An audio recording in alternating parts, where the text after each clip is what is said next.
Procéder à la présentation des livres, car la Bible déclare que écrit la prophétie pour qu'on la lise couramment. Voilà pourquoi nous avons consigné par écrit les thématiques qui ont été abordées par les bien-aimés sont consignées dans le livre Le réveil de l'église de midi que je vais parcourir avec vous pour que nous puissions avoir une vue claire du thème que nous abordons au travers de cette conférence, savoir le réveil de l'église du midi. Je vais demander à la régie de me projeter le guide pour essayer de circonscrire la matière qui est abondante et très vaste, que nous ne puissions pas nous perdre dans tous les sens et accumuler des connaissances sans pourtant savoir comment les exploiter. Nous avons essayé de constituer un guide pour que chacun puisse parcourir pas à pas le guide et comprendre les choses du commencement à leur fin. Ce guide va nous aider. Il n'est pas dogmatique, comme on l'indique, c'est un guide d'étude, pour que nous puissions nous orienter dans cette vision du réveil de l'église de midi, exactement où est-ce que les choses ont commencé, où nous nous situons et où est-ce que nous allons. Après que nous ayons accumulé des informations précieuses sur notre destinée, sur notre identité de vrais Israélites, quand nous avons appris tout ça et que nous sommes d'accord, alors qu'est-ce que nous faisons après? Qu'est-ce que nous devons maintenant mener comme action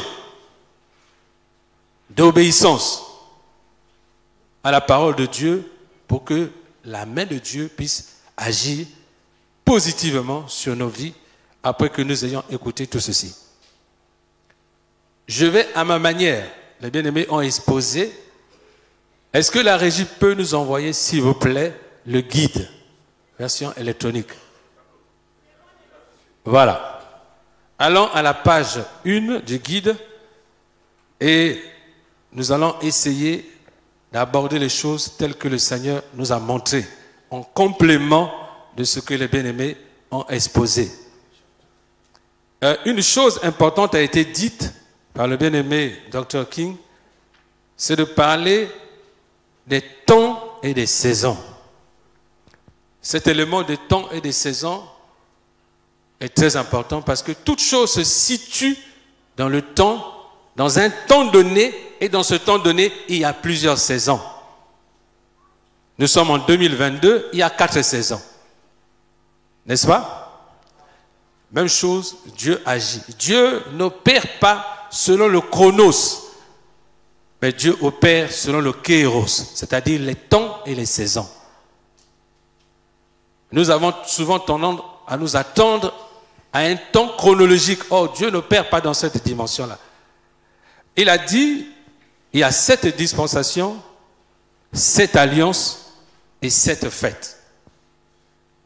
Et c'est ça qui encadre la destinée d'Israël.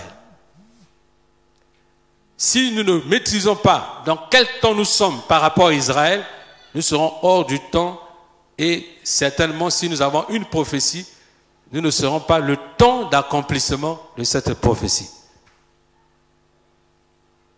Alors, pour revenir sur les dispensations, il a dit que la 6e saison était la saison de la grâce, la 7e était celle du jugement. Il a dit qu'il y a eu 7 alliances. Abraham se situe dans la 5e alliance. L'alliance du mont Morija est la première alliance et une seconde devrait s'en suivre. A-t-elle été inaugurée ou pas? Et 3e point, il a parlé de 7 fêtes. Je dirais 7 saisons, plutôt. Parce que dans un temps, il y aura des saisons. Pour revenir au temps et au contexte dans lequel tout ceci se passe, nous devons comprendre ce que Dieu a dit à Abraham. Parce que dans la dispensation d'Abraham, Abraham renoue avec l'humanité et Dieu une dispensation nouvelle. Et dans cette dispensation où Dieu se présente à Abraham, découle tout ce qui se passe jusqu'à notre temps. Voilà pourquoi nous avons essayé de décrire ce tableau que vous voyez. Là où vous voyez, Abraham a engendré Isaac et Ismaël.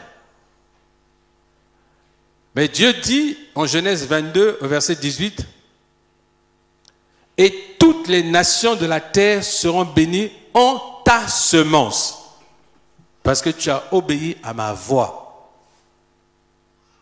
Toutes les nations de la terre, à partir d'Abraham, seront en bénédiction par rapport à sa semence. Donc nous devons comprendre quelle est la semence d'Abraham qui va engendrer la bénédiction sur la terre. Et pour ça, nous prenons la parole de Dieu dans Genèse, verset 13, verset 14, chapitre 13, verset 14. L'Éternel dit à Abraham, après que Lot se fut séparé de lui, lève les yeux et du lieu où tu te trouves, regarde vers le nord, vers le midi et vers l'orient et l'occident. Donc, la semence d'Abraham va se situer dans ces 4 coins cardinaux. Et le peuplement de ces points-là sera assuré par la semence d'Abraham. Nous voyons que Ismaël va occuper l'Orient, tel que c'est dit dans la parole. Jacob va occuper le Midi. C'est déjà dit que Jacob allait habiter les tentes de Cham.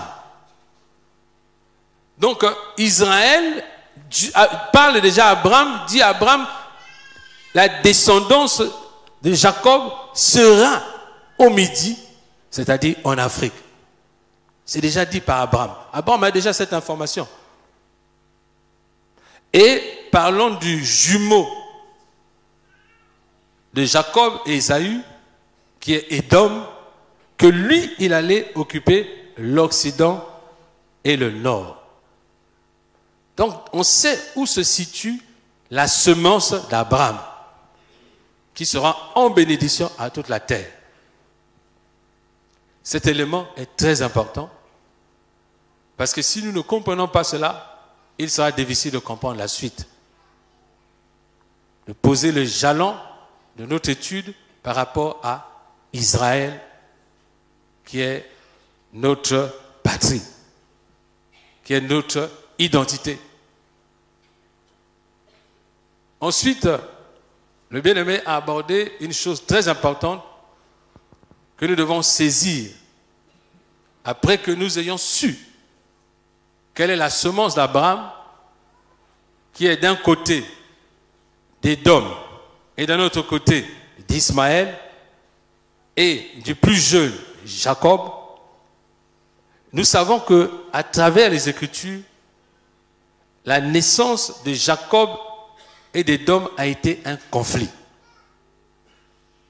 La Bible dit que à la naissance de ces jumeaux-là, la Bible avait dit qu'un sera assujetti, le plus petit, le plus grand sera assujetti au plus grand, et que les troubles que ressentait Rebecca dans son ventre, c'était la guerre qui opposait deux nations. Vous voyez même que la Bible dit que 2 races naîtront de toi.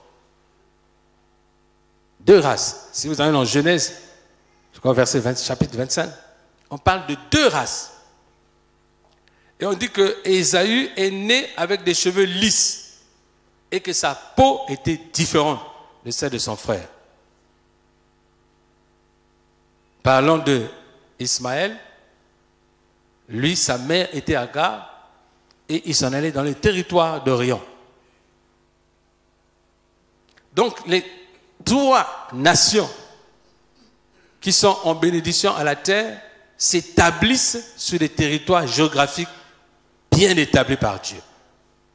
Donc, si on veut identifier cette semence d'Abraham, Dieu a déjà indiqué là où on va trouver Jacob, là où on va trouver Ismaël, là où on va trouver Édom. C'est déjà dit. Donc, on ne va pas se mettre en contradiction avec la parole de Dieu. On va tout simplement chercher à identifier là où se trouve la semence d'Abraham pour connaître la descendance des peuples qui participeront à la bénédiction de la terre. Et partant de ce constat, quand nous sommes arrivés à l'ère de l'Église,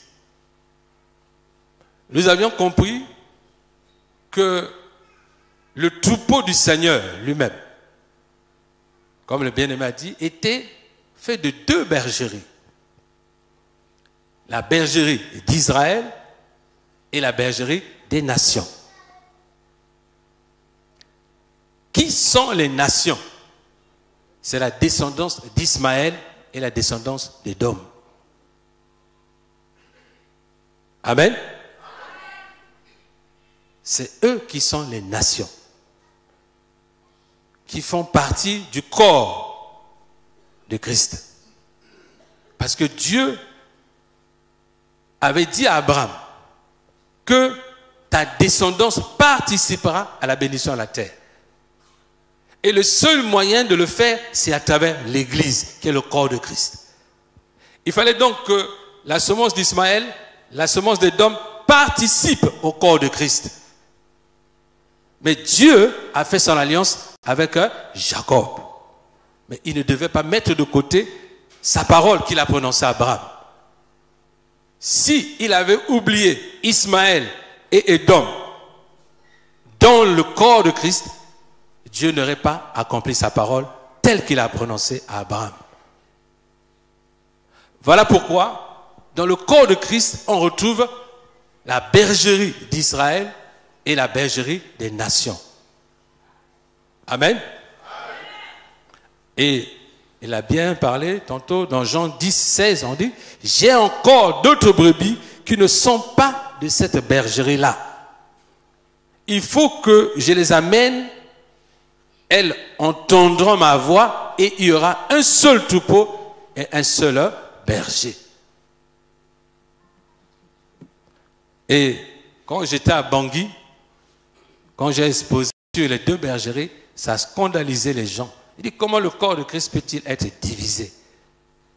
Vous savez, j'étais en chemin entre Bois et Bangui quand le Saint-Esprit me dit, mais pourquoi il ne croit pas?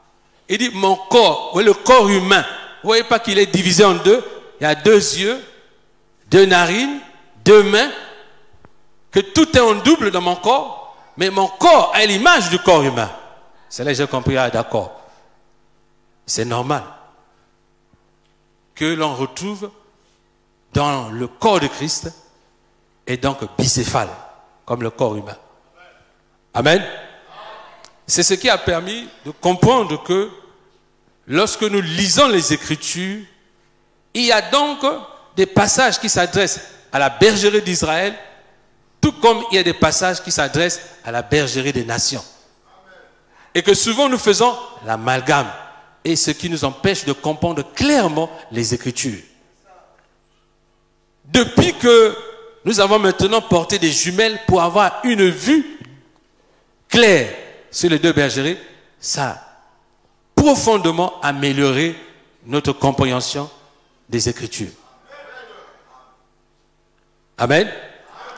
Et nous en faisons l'expérience depuis 2 ans maintenant, que nous avons découvert que dans la parole de Dieu, il y avait 2 bergeries et que l'histoire de l'Église, si nous devons la retracer, nous devons comprendre l'histoire de la bergerie des nations et l'histoire de la bergerie d'Israël, telle qu'elle se découle sur les 2000 ans qui viennent de se passer, puisque nous rentrons au 3e millénaire, qui est le 3e jour prophétique.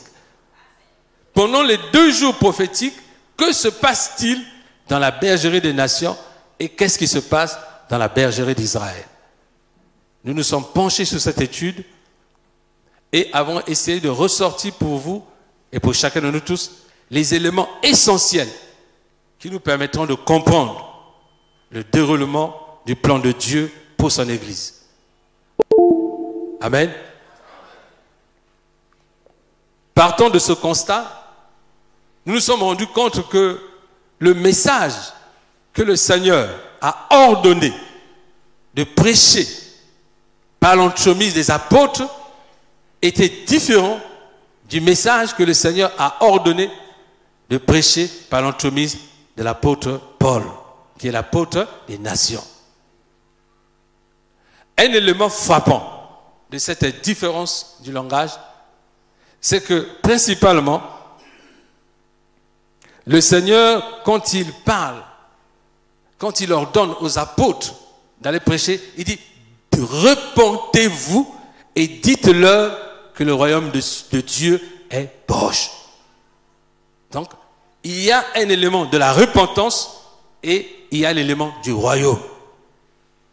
Tandis que l'apôtre Paul, lui, il devait demander aux gens de croire, aux païens de croire, et qu'en croyant, ils sont sauvés. Donc c'est 2 choses, 2 discours différents. Pourquoi les autres doivent croire et les autres doivent se repentir? Évidemment, Israël connaît déjà Dieu. Mais son problème, c'est qu'il est rebelle à Dieu. C'est ce que le bien-aimé a parlé des péchés d'Israël. Israël est sous le péché. Il connaît Dieu, mais il est sous le péché. Le péché de la désobéissance, de l'incrédulité, le péché d'idolâtrie. Et il a besoin de se repentir et de recevoir le royaume. C'est son problème. Le mandat des apôtres est de dire au peuple d'Israël de se repentir et de recevoir le royaume, c'est-à-dire le roi d'Israël. Le Seigneur, en son temps, lorsqu'il dit que le royaume de Dieu s'est approché de vous, il parlait de lui-même. C'est lui le roi. Mais pour ne pas créer une crise politique en son temps, il camouflait ça en disant « Le royaume de Dieu s'est approché de vous ». Mais le roi, c'est lui. Mais s'il disait en son temps que je suis le roi d'Israël, alors les Romains allaient se saisir de lui et sa mission serait écourtée. Amen. Donc Israël devait recevoir son roi, qui n'a pas reconnu d'ailleurs, qu'il a rejeté. Et devait se repentir de ses péchés pour que Dieu puisse accomplir sa restauration, sa guérison, son salut. C'était ces 2 conditions. Reconnaître le roi et se repentir de ses péchés pour que Dieu puisse opérer son sauvetage. Et tandis que chez les nations païennes qui ne connaissent pas Dieu, Dieu leur dit de croire en ce Dieu invisible. Ce qui a été un problème d'ailleurs pour les païens. Un Dieu invisible. Comment ça? Nous sommes habitués à des dieux de bois, des dieux de fonte, mais comment on nous parle d'un Dieu invisible? Ça a été le challenge de Paul pour amener les païens à connaître ce Dieu invisible qui est manifesté en Jésus-Christ. Donc, de ces deux points de vue, de ces 2 mandats distincts, l'apôtre Paul et les 12 apôtres ont fait une main d'association. Et cela s'est passé à la conférence de Jérusalem, comme aujourd'hui nous sommes en conférence, pour essayer de trancher sur les points critiques sur lesquels cette prédication du midi doit se pencher. Parce que c'est de ça qu'il s'agit. On doit parler dans tous les sens. On doit dire, mais qu'est-ce qu'on peut retenir de l'essentiel que nous devons enseigner? Parce qu'ici, nous nous adressons à des pasteurs. Au point. Qu'est-ce que l'essentiel? Qu'est-ce que nous devons dire? nous avons cru en ce message, mais qu'est-ce que nous devons, comment nous devons le répercuter, comment nous devons le transmettre? Sur quel élément de base devons-nous nous fonder? C'est ce que nous essayons de faire au travers de cette conférence et c'est ce qui nous a permis de consigner par écrit la démarche à suivre pour que chacun s'en inspire. Nous savons que le Saint-Esprit sera guidé tout un chacun à sa manière pour transmettre ce message, mais nous avons essayé d'apporter des éléments d'orientation. D'orientation. Et quand nous arrivons effectivement sur ce point de nous orienter, nous avons considéré le passé, le présent et le futur, la projection. Dans le passé, les deux bergeries, qu'est-ce qu'il s'est passé? Que sont devenues ces deux bergeries? Je voudrais revenir sur un élément important qui s'est passé à la conférence de Jérusalem lorsque l'apôtre Paul est venu dire que lui était en train de prêcher aux païens. C'est-à-dire, il donne la nourriture saine aux petits chiens, ce qui était interdit. Car Israël était jaloux de son héritage et ne devait partager avec personne la parole de Dieu. Voilà pourquoi le Seigneur dit à la femme cananéenne, je ne peux pas donner la nourriture saine aux petits chiens, c'est-à-dire les païens. Car je ne suis venu que pour les brebis perdues de la maison d'Israël. Il a dit lui-même. Donc, quand l'apôtre Paul se met à prêcher l'évangile aux païens, il était normalement hérétique. Il était hérétique. Mais ce qui l'a sauvé, c'est le passage Amos chapitre 9. Amos chapitre 9, verset 11. Là où il est clairement dit que Dieu allait se souvenir du reste d'Édom. C'est-à-dire, parmi les descendants d'Édom et d'Ismaël, il y aurait un reste qui rentrerait dans l'élection de la grâce. C'est ce que le bien-aimé Jacques a relevé. Il dit que non, ce que Paul fait, c'est ce que Dieu avait prévu, que Israël ne serait pas seul héritier de les promesses, mais que Édom aussi et son reste rentreraient aussi. C'est ce qui a permis à la conférence d'accréditer la démarche de Paul. Et ils l'ont autorisé à aller prêcher, mais en faisant restriction de certaines choses qui sont réservées à Israël. Il a dit, nous leur avons recommandé, nous ne leur avons pas imposé autre chose que ce qui est nécessaire, c'est-à-dire s'abstenir des viandes étouffées, de l'impudicité et de toutes sortes d'idolâtries. Mais qu'en est-il du reste qu'on ne devait pas leur prescrire? Ce sont nos coutumes et traditions que nous sommes en train de parler, qui sont exclusivement réservées à Israël. Pourquoi Dieu a fait comme ça? Si Israël n'avait pas conservé ses coutumes et ses traditions pour lui-même, comment on l'aurait identifié à travers les âges? Dieu a voulu que ces coutumes et ces traditions servent comme moyen de s'identifier. C'est pour ça que le bien-aimé a dit, si je vais en Europe et que je prêche sur la dot qui est pourtant biblique, est-ce que les nations vont croire? Non. Parce qu'il ne leur avait pas été imposé de suivre les traditions d'Israël.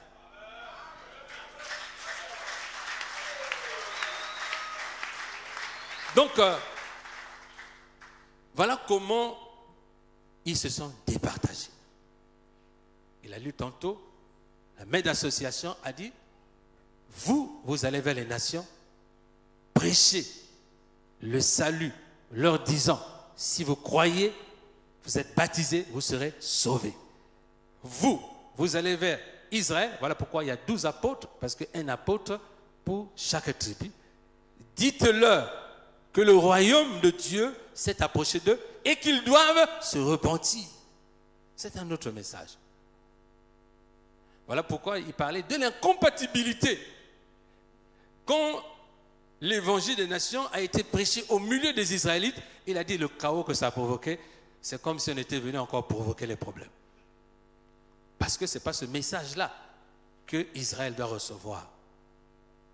Le réveil du midi, c'est apporter aux enfants d'Israël le message qui leur est destiné, qui peut produire la bénédiction au milieu d'eux.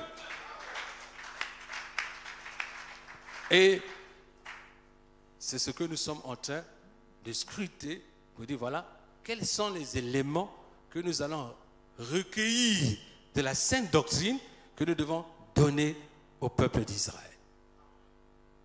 C'est le travail. Ce travail ne s'arrêtera pas. Ce travail, c'est chacun de vous, pasteurs, qui devez continuer d'extraire de la sainte doctrine les éléments qui sont propres à la bergerie d'Israël. Pour ne pas qu'il y ait un mélange. C'est ce mélange qui a été la cause du trouble dans l'Église. Là où le banditisme s'est invité dans l'Église et la confusion dans laquelle nous nous trouvons aujourd'hui. C'est un problème d'identification du peuple et de proclamation d'un message inapproprié qui est l'objet de la confusion que nous vivons aujourd'hui. Et d'ailleurs, comme il a su le dire, si l'on ne sait pas discerner les temps et les saisons et qu'on marche à contre-courant de l'histoire de Dieu, c'est aussi un élément de chaos. Voilà pourquoi le Seigneur a dit, si vous ne savez pas discerner les signes des temps, alors comment pouvez-vous recevoir ce qui vous a été destiné? Amen. Alors, le temps passe. Voyons comment est-ce que nous avons essayé de disséquer le parcours de l'Église des nations. C'est-à-dire l'Église dont l'apôtre Paul est le géniteur. Donc, il y a trois saisons importantes qui sont décrites à travers les 7 églises décrites dans l'Apocalypse, que nous pouvons dire que les 7 églises sont le chronogramme ou la feuille de route ou la marche de l'Église des nations. Les étapes importantes sont retenues. Je vous avais dit que les nations, c'est l'Orient, l'Occident et le Nord. C'est-à-dire la semence d'Ismaël et la semence d'Édom. Mais l'évangile des nations a commencé en Orient. N'est-ce pas?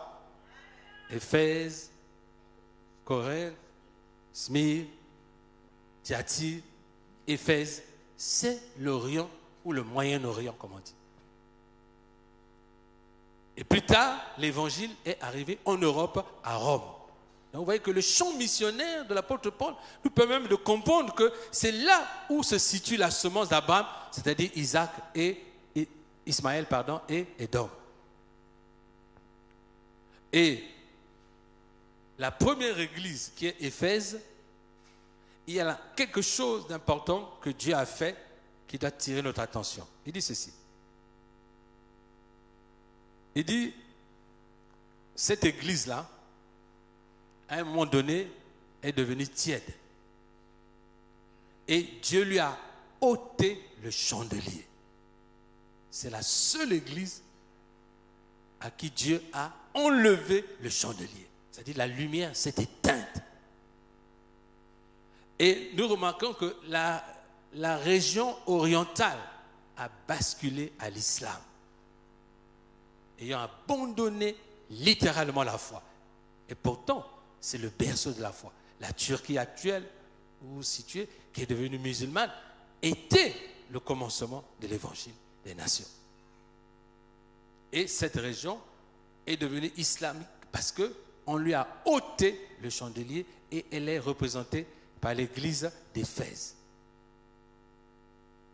Ensuite, plus tard, quand l'évangile arrive en Europe, à Rome,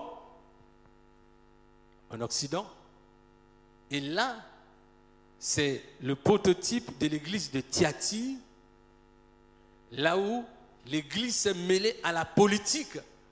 Donc la prostitution, l'Église s'est prostituée en mélangeant le culte païen, amen, et les idoles, et la politique est rentrée également dedans avec, comment il s'appelait cet empereur, Constantin. Donc qui a perverti l'Église sous le modèle de la prostituée, l'Église de Thyatire. C'est au temps de l'Église de Thyatire que l'Église a décliné vers autre chose que la chrétienté. Et c'est dans cette période-là que le mouvement protestantisme est venu. C'est pendant le mouvement protestantisme que les chrétiens qui voulaient adorer Dieu en Europe, en vérité, ont commencé à être persécutés par l'Église catholique jusqu'à ce qu'elles enfouissent dans la nouvelle terre qu'on appelle l'Amérique. Et c'est comme ça que l'Évangile a quitté l'Orient, l'Occident et allé au nord. Car plus au nord de l'Occident, c'est l'Amérique. D'ailleurs, l'Amérique du Nord se trouve au nord de l'Occident. Et quand l'Évangile arrive aux Amériques, elle connaît son ton de corruption qui est caractérisé par l'église de Laodicée. L'église de Laodicée, c'est l'église américaine qui est riche, qui se confie dans la richesse, mais qui a mis le Seigneur dehors. D'ailleurs, c'est bien ça. Le capitalisme s'est invité dans l'église. Parce que la véritable religion que les Américains prient aujourd'hui, c'est la religion du capital, c'est-à-dire du dollar. Et c'est cette dollarisation de l'Église qui a amené la corruption en Afrique ici, sous la forme de ce qu'on appelle l'évangile de la prospérité. Là où on a pris l'argent, on a placé devant, et le Seigneur se trouve dehors, et il négocie son entrée. Donc le prototype de cette église de Laodicée, qui est le 7e âge de l'église des nations, clôture le cycle de l'église des nations pour que les nations tombent dans le jugement. Et c'est ce qui a été dit. La dispensation du jugement. Pendant que l'église des nations tombe sous le jugement, surgit maintenant l'église d'Israël. Et c'est là où nous sommes.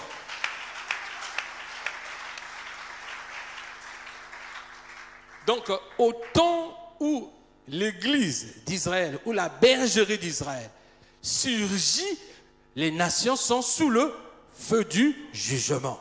C'est ce qu'il a dit. Le 7e dispensation, c'est le jugement. Et voilà pourquoi nous avons capté cela à travers le Covid-19. Le Covid-19 était l'élément marquant d'une nouvelle saison, d'une nouvelle dispensation.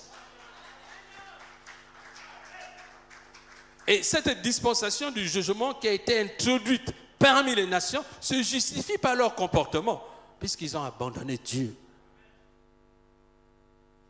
Mais pendant ce temps, 2000 ans viennent de se passer. 2000 ans viennent de se passer. Et ces 2000 ans qui viennent de se passer, quand nous descendons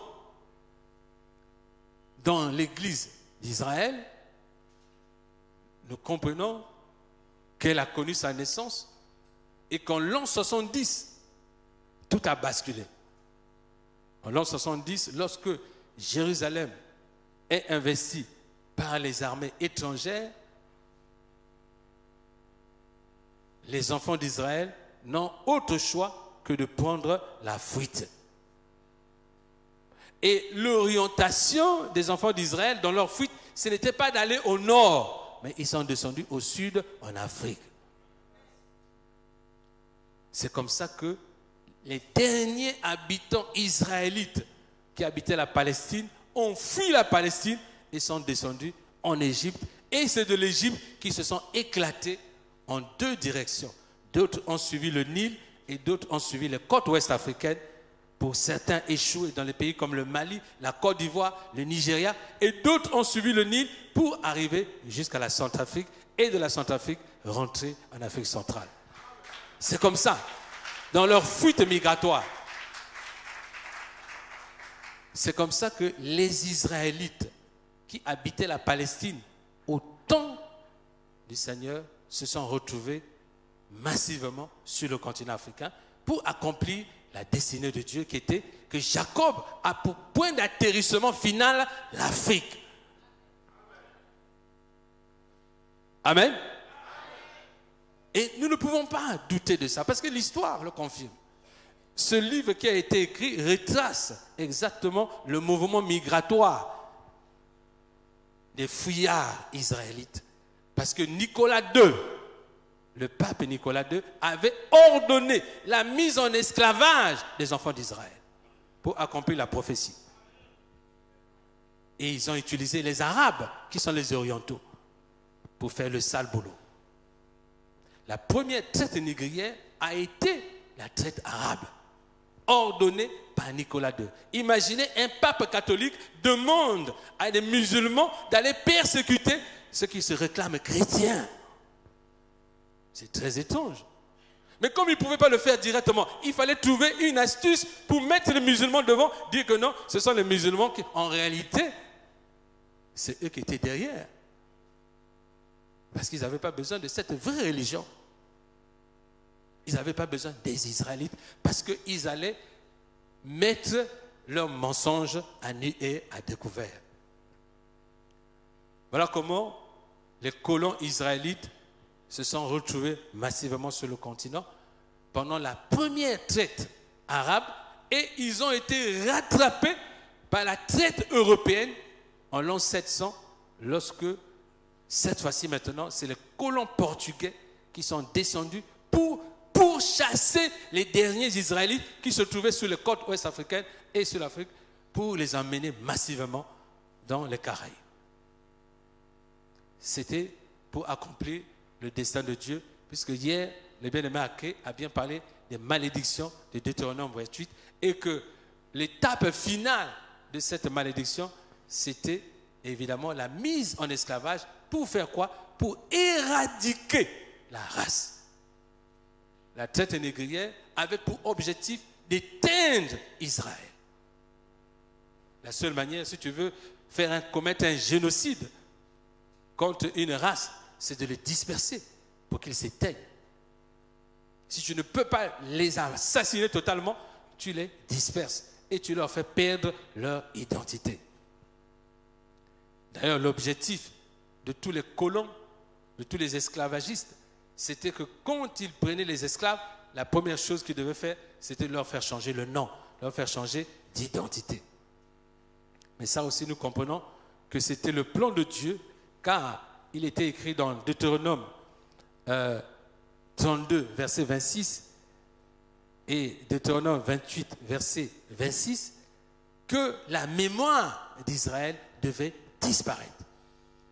Et que nous savons très bien que ce n'est pas la première tentative qu'Ismaël et Édom s'associent pour éteindre Israël.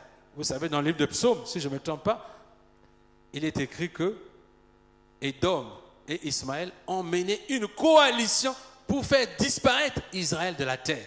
Donc ça, c'était la énième tentative d'Édom et d'Ismaël pour éteindre Israël. Mais Dieu n'avait pas permis cela. Amen. Alors, je vais aller à l'essentiel. Tout ce reste, vous aurez aussi la possibilité de vous documenter, d'en lire de plus. Mais je voudrais que nous puissions aller dans un séquencement des événements qui se sont passés depuis l'an 33 jusqu'au réveil du midi où nous sommes aujourd'hui. Que nous puissions comprendre les séquences. Alors, nous savons que la mort du Seigneur a été commanditée par les sacrificateurs. Nous le lisons dans Jean chapitre 11 au verset 59 et Matthieu 18 verset 17.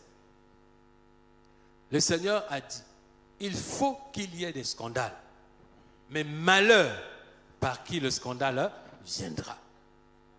Or, la mort du Seigneur n'était pas un fait du hasard, mais était une un complot, à cause de la jalousie. Caïphe a réuni le Sanhédrin. Il a dit, bon, ce monsieur, il fait trop de miracles. Si ça continue comme ça, c'est lui qui va nous surplanter et on n'aura plus de place. D'ailleurs, pour ne pas qu'on ait des problèmes avec les Romains, il est mieux de le sacrifier. Donc c'est le leadership israélite qui a comploté pour l'assassinat du Seigneur. Ça, il faut bien le retenir. Cette responsabilité, nous devons la retenir parce qu'il s'agit de nos ancêtres qui ont comploté pour la mort d'un juste à cause de la jalousie. Et ce même comportement habite les Bantous. Ah oui, c'est récurrent chez les Bantous de sacrifier leurs leaders qui leur veulent du bien au profit des méchants.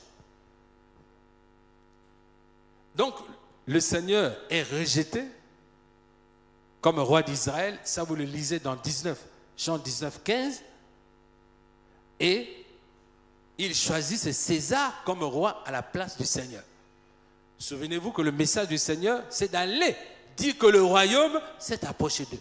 Donc l'élément du roi est très important. Ce qui constitue le principal élément fondamental du message des apôtres, c'est que Israël accepte le roi.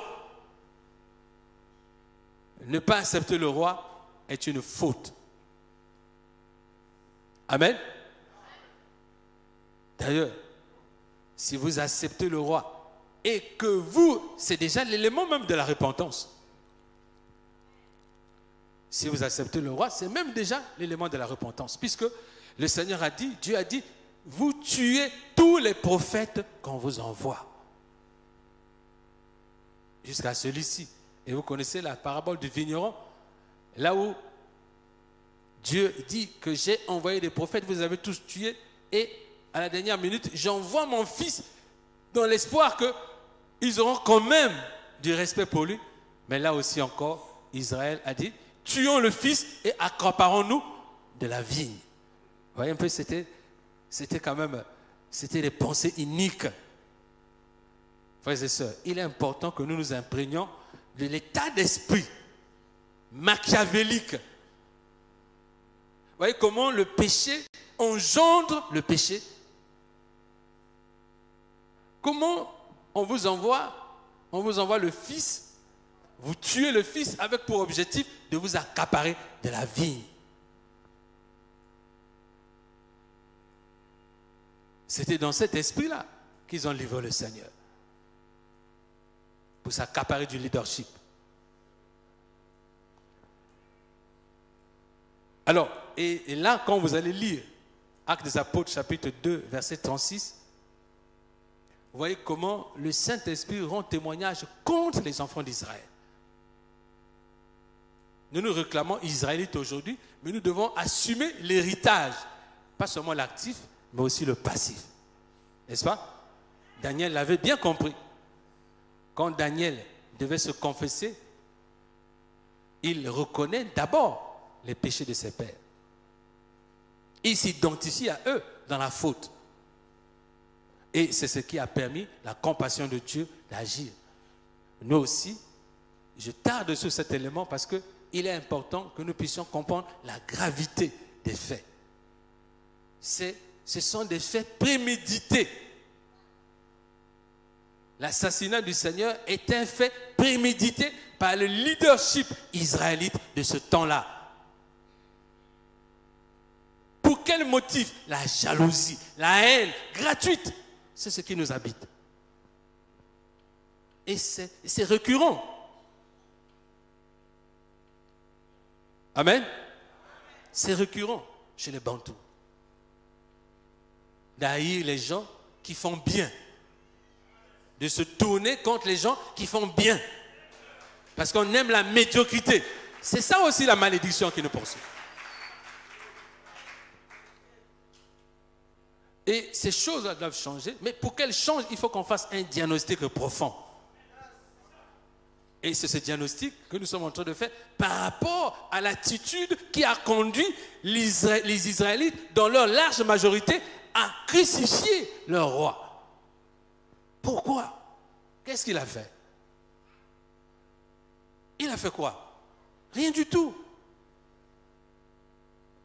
Une méchanceté gratuite. La jalousie, la haine.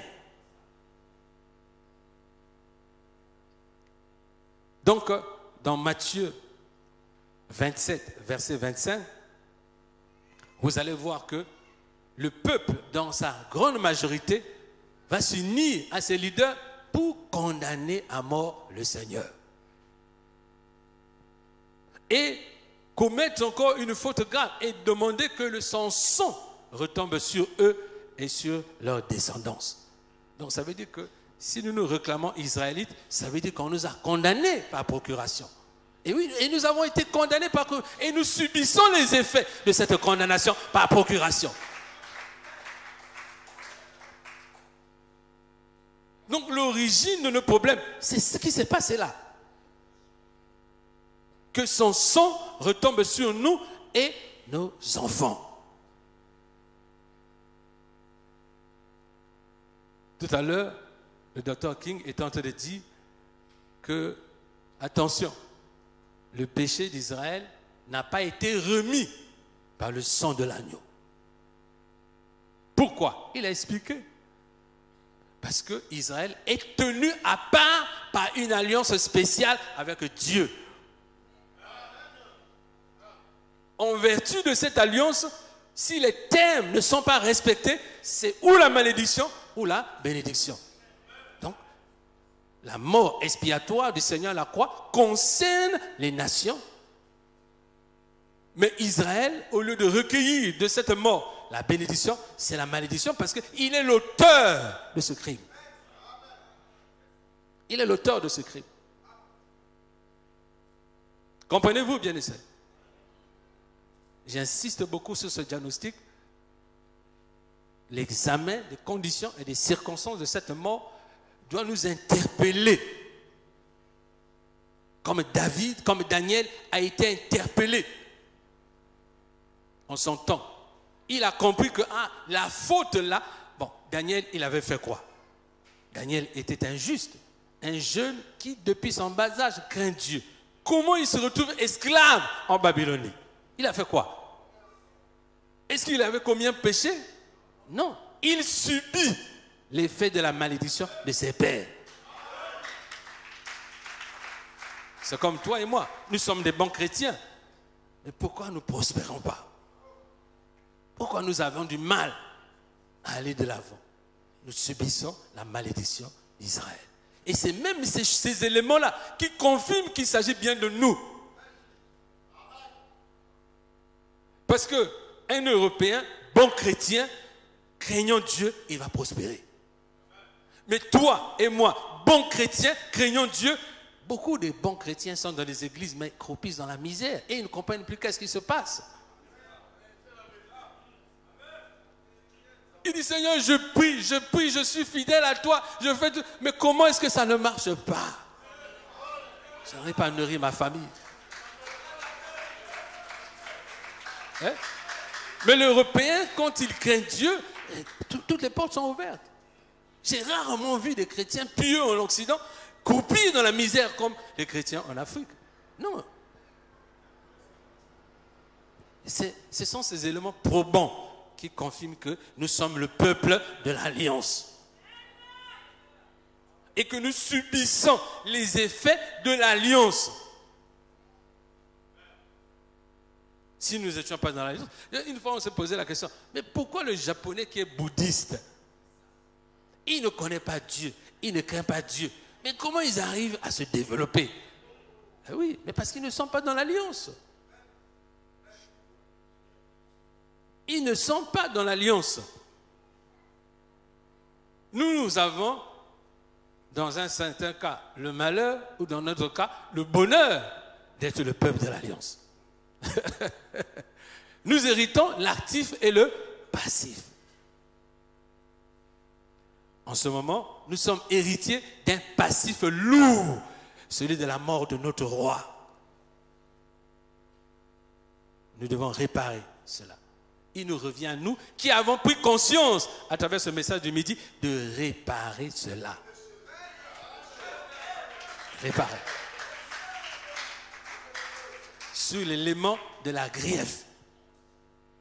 Quand vous lisez, et vous voyez même une chose dans Jean 19, au verset 22, Pilate, ayant pris conscience de la gravité des faits, s'en est lavé les mains. Vous imaginez un peu? Il dit, il s'est lavé les mains. Il se décharge. Il dit, moi, je me lave les mains. J'ai fait ce juste-là, il n'a rien fait. Pour moi, il faut le relâcher. Je ne veux pas rentrer dans votre malédiction. Et c'est comme ça qu'il a déchargé les nations. Puisque Pilate représente les nations. Il a déchargé les nations par son geste. C'est le leader. Et voilà pourquoi les autres ne sont pas chargés par cette malédiction. Donc si nous poursuivons toujours notre diagnostic, donc nous comprenons que ce geste a fait tomber Israël sous la malédiction. Et quelqu'un va me dire, oui mais pasteur, les enfants ont mangé les raisins verts, les dents des enfants, vous ne direz plus ce proverbe, mais comment est-ce que nous on peut être sur la malédiction alors que le sang a coulé? Oui, mais c'est ce que je viens de vous expliquer. Ça c'est le message qui concerne les nations. Parce que vous devez comprendre que la foi qui est professée parmi les nations est individuelle. Est-ce que vous comprenez? Celui qui croit au singulier, qui sera baptisé, sera sauvé. La responsabilité est individuelle. Si parmi les nations, il se trouve un homme qui croit, toutes les charges de ses ancêtres ne tomberont pas sur lui. Il est déchargé par sa foi. Mais Israël est lié par un sort commun. C'est ça le problème. Quand la Bible dit que Dieu punit l'iniquité des pères sur les fils, c'est valable pour Israël.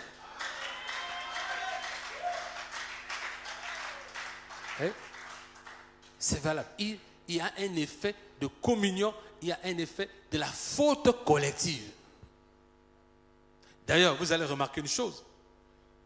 Chaque fois que Israël avait un roi païen, rebelle à Dieu, à sa tête, c'est tout le peuple qui souffrait. Vous n'avez pas remarqué ça? Hein? Chaque fois qu'un leader était établi sur la royauté, qui se tournait vers les idoles, le peuple souffrait. Donc, il y a une relation directe entre la tête et le peuple. Et quand un roi se tournait vers Dieu, adorait Dieu, le peuple connaissait une saison de bénédiction. Donc le destin d'Israël est lié à sa tête. Et d'ailleurs, vous comprenez pourquoi ceux qui sont les dieux de bois, c'est le code, hein? Vous connaissez les dieux de bois et les dieux de pierre. Ce sont ces deux religions-là, vous connaissez. Ils savent ça, voilà pourquoi ils prennent notre élite et la coptent dans l'idolâtrie de force. Vous comprenez ce que je dis? Ils connaissent cette réalité. Ils savent que si les leaders à la tête d'Israël sont cooptés dans l'idolâtrie, le peuple sera sous la malédiction. Ils savent. Ils connaissent. Mais par contre, dans notre parti là, les leaders sont forcés d'entrer. Mais ailleurs là-bas, on ne fait même pas ce cas. Vous n'avez pas remarqué ça? Tous les leaders qui sont dans cette zone-là, avec son tas, coûte que coûte, si tu es établi leader, tu dois rentrer.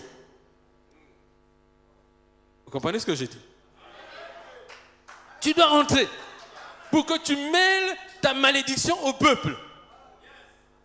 Mais par contre, ceux qui se disent musulmans, qui sont dans les pays musulmans là-bas, on ne leur demande pas ça. Ouais. Donc ça, il y a l'élite qui connaît. L'élite connaît qui nous sommes. C'est peut-être vous, c'est peut-être nous ne connaissons pas, mais les autres savent. Vous croyez que les archives de l'Église catholique, depuis Nicolas II jusqu'à aujourd'hui, ne sont pas conservées? Ils savent.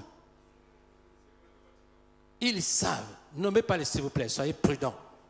Nous sommes sur les réseaux sociaux, nous devons avoir un comportement intelligent. Voilà. Amen. Donc, nous ne sommes pas ici pour faire des invectives. Nous cherchons notre solution à notre problème.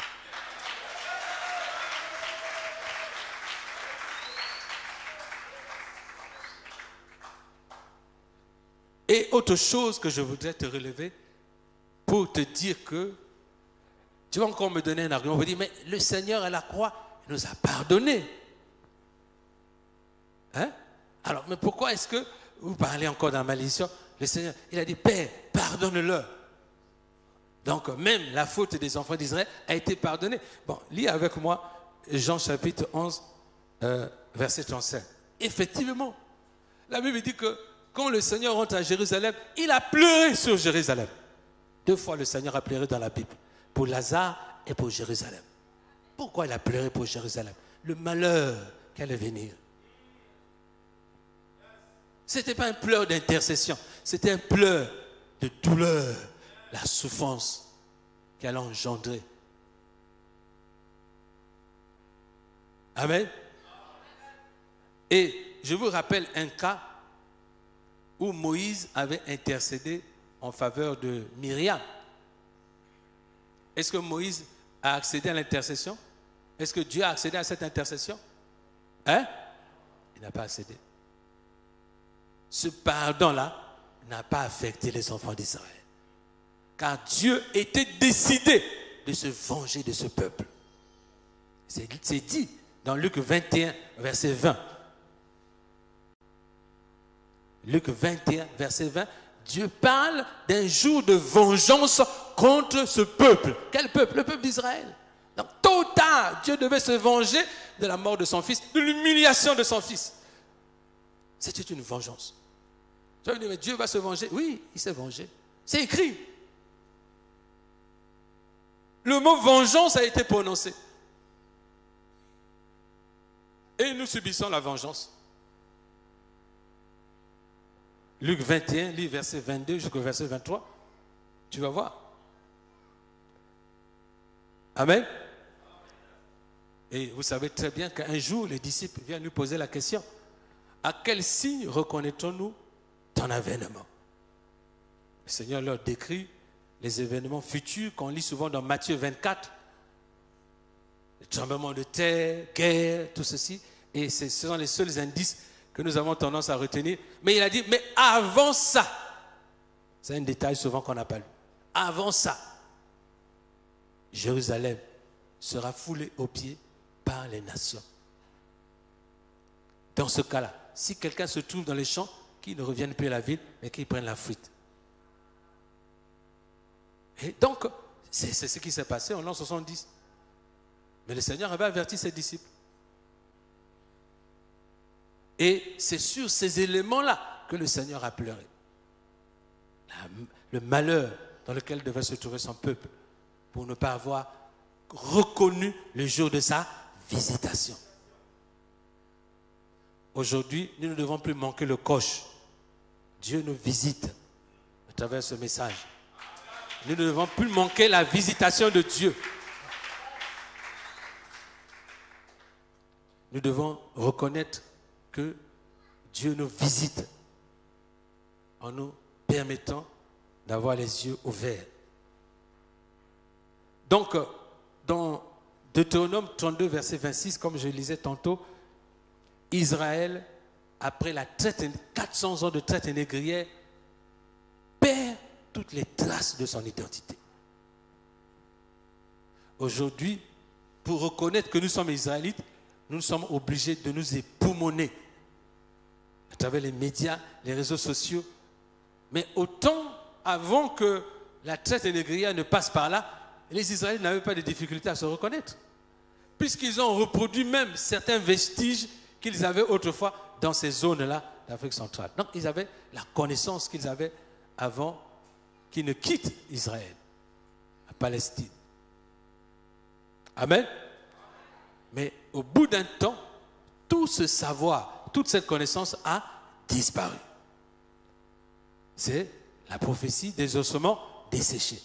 C'est la prophétie de la perte de la mémoire que Dieu avait programmée ingénieusement que Israël perdrait totalement les traces de son identité. Pendant 2000 ans, Israël ne sait plus qui il est. Non, 400 ans, pardon. Depuis 400 ans, je dirais, pas 2000 ans. Parce que avant la traite négrière, il y avait la traçabilité. Mais quand la traite négrière, la dernière traite européenne de l'an 700 est passée par là, c'était le brouillard total. Et 400 ans après, nous nous retrouvons aujourd'hui, nous n'avons plus les repères identitaires de qui nous sommes. Maintenant, il faut que Dieu insuffle la parole prophétique pour que les ossements desséchés reprennent vie.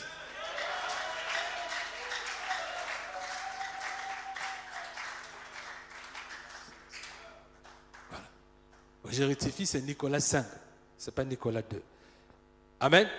Donc, les ossements desséchés, c'est cette parole prophétique que nous annonçons pour insuffler la vie dans le corps d'Israël. Le véritable Israël.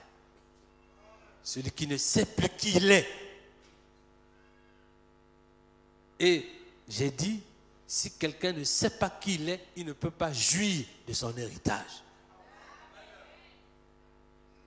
Il ne sait pas.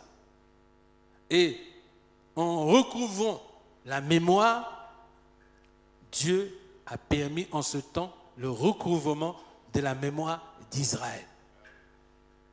Et cela est dit en Ézéchiel 36, verset 31. Il dit, en ce jour-là, vous vous souviendrez comment vous avez été aux dieux. Donc, le principal souvenir qui doit venir, c'est d'abord de nous souvenir de notre faute. D'où est venu notre malheur.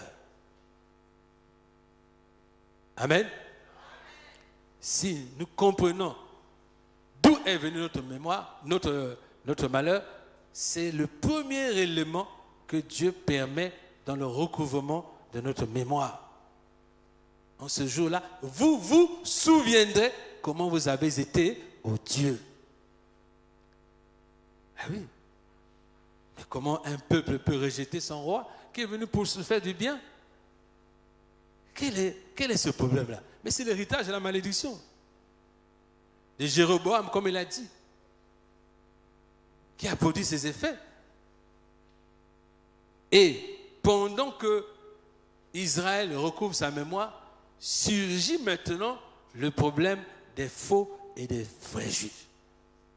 C'est où Apocalypse 2, 9 et 3, 9 devient un sujet d'actualité.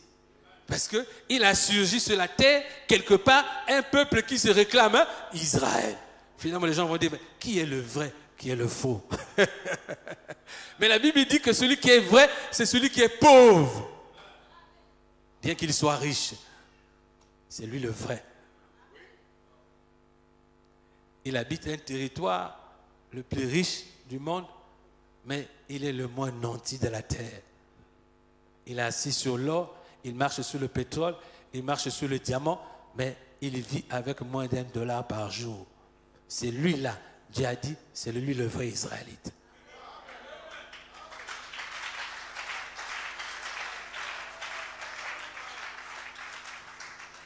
Donc nous sommes en train d'essayer de suivre étape par étape les problématiques qui se posent, et ce sont des sujets que nous devons nous approprier pour défendre par rapport à cette thématique. Comprenez, frères et sœurs? Alors, quand le recouvrement de la mémoire est fait, que nous nous souvenons qui nous sommes et nous comprenons pourquoi nous subissons ce que nous subissons et la faute qui a été commise, nous devons nous inspirer de Daniel. Daniel 9, 20 et de Étienne dans Actes 17, verset 51. Vous savez, Étienne est un Israélite qui a commencé à se confesser. À confesser la faute de son peuple. Si Étienne, en son temps, avait réussi à gagner des disciples qui se soient confessés de la faute, peut-être que les choses seraient autrement pour Israël. Mais la Bible dit que le diable a inspiré des hommes qui se sont bouchés les oreilles pour ne pas écouter la confession d'Étienne et qui se sont rués sur lui pour le mettre à mort. Mais pose-toi la question, mais qu'est-ce que ce monsieur a fait qui mérite une telle violence? Pourquoi des hommes s'acharnent contre quelqu'un qui ne fait que reconnaître les faits? Parce que l'élément de la confession est un élément qui libère Israël de la faute. Amen. Si le peuple avait suivi Étienne dans sa démarche de reconnaître la faute, certainement, Dieu se serait repenti de la destruction d'Israël. Mais comme le temps, Dieu n'avait pas voulu que ce soit ce temps-là, mais que ce soit dans notre temps, aujourd'hui, que cela se passe. Nous devons dire merci au Seigneur, parce que nous avons la possibilité de changer le cours de l'histoire d'Israël. Nous en avons la possibilité, par notre comportement. Alors donc, et là, nous arrivons sur des éléments importants. Les premiers disciples qui étaient dans la ceinture du Seigneur, qui avaient reçu le royaume.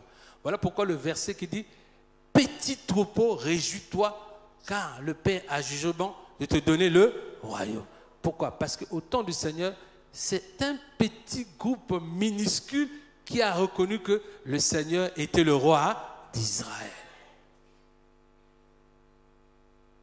Et donc, c'est ce petit groupe qui avait reçu le royaume qui a vu la manifestation de la grâce de Dieu à la Pentecôte. Nous aussi, dans notre génération, nous devons imiter leur foi en acceptant le roi. Voilà pourquoi, quand vous lisez la confession de Nathanaël, dans Jean chapitre 1, verset 47, on dit que Nathanaël se présente devant le Seigneur, il dit « Rabbi, tu es le roi d'Israël, le Fils du Dieu vivant. » Cette confession de foi a poussé le Seigneur, a dit « Voici un Israélite dans lequel il n'y a point de fraude. » Donc, pour qu'un Israélite comme tel se reconnaisse devant Dieu comme Israël, il doit reconnaître que le Seigneur est le roi d'Israël.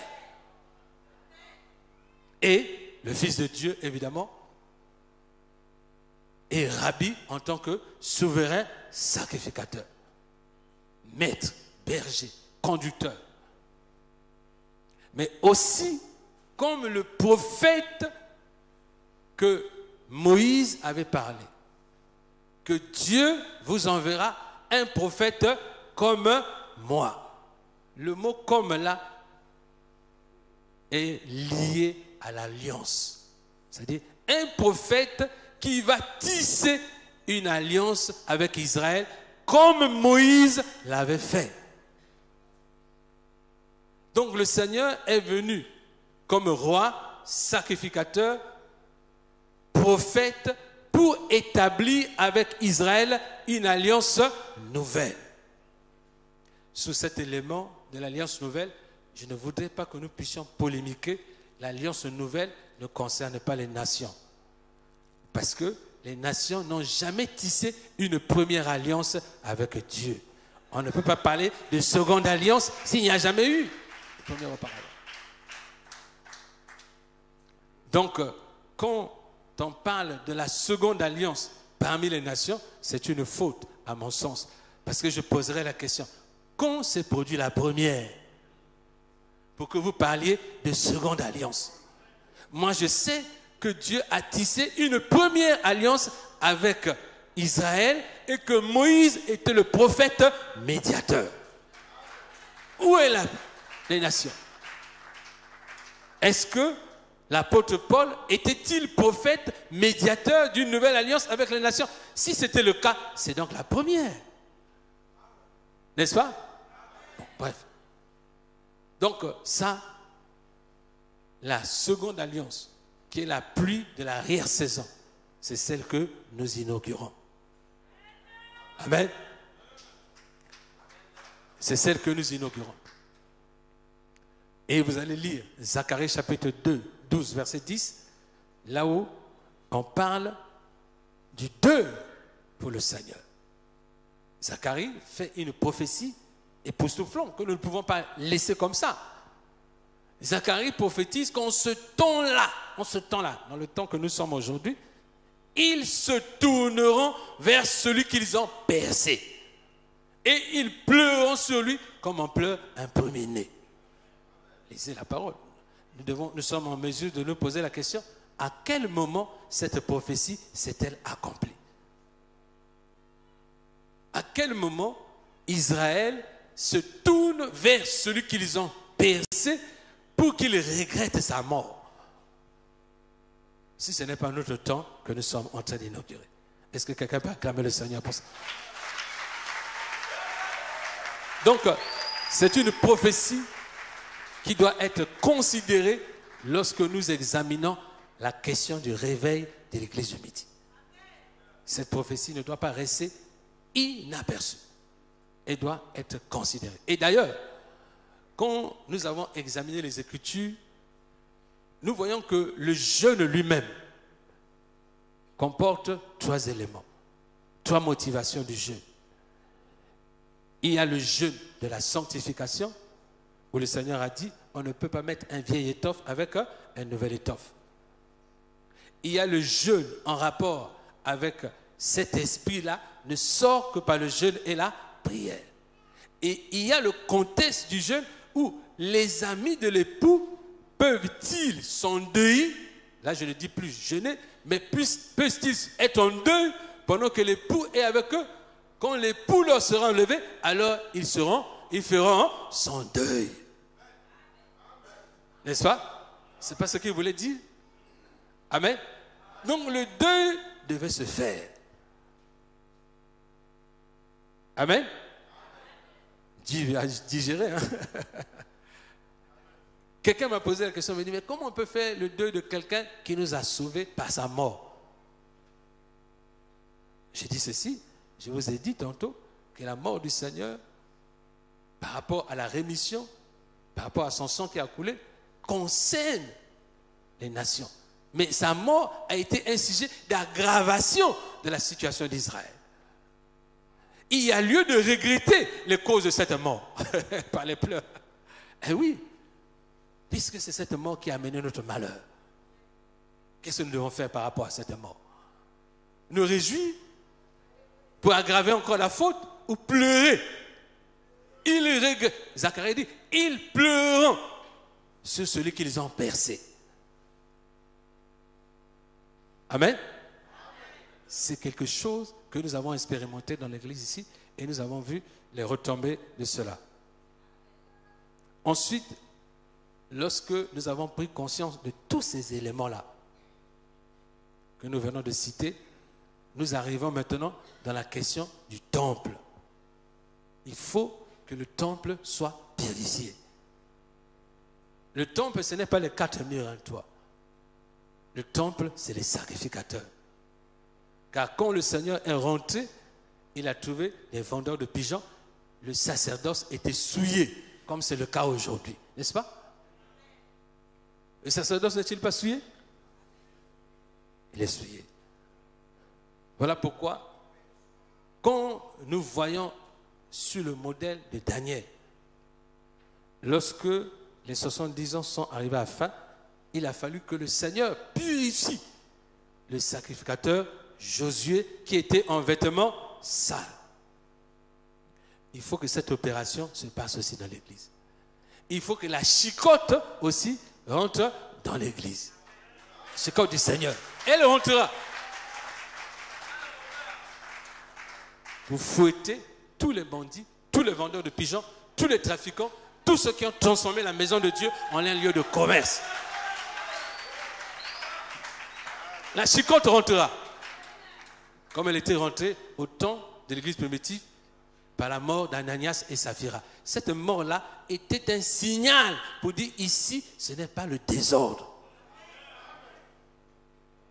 Donc nous vivons à l'ère du midi des actes où le Seigneur qui est mort comme un agneau, il ressuscite le lion de la tribu de Juda.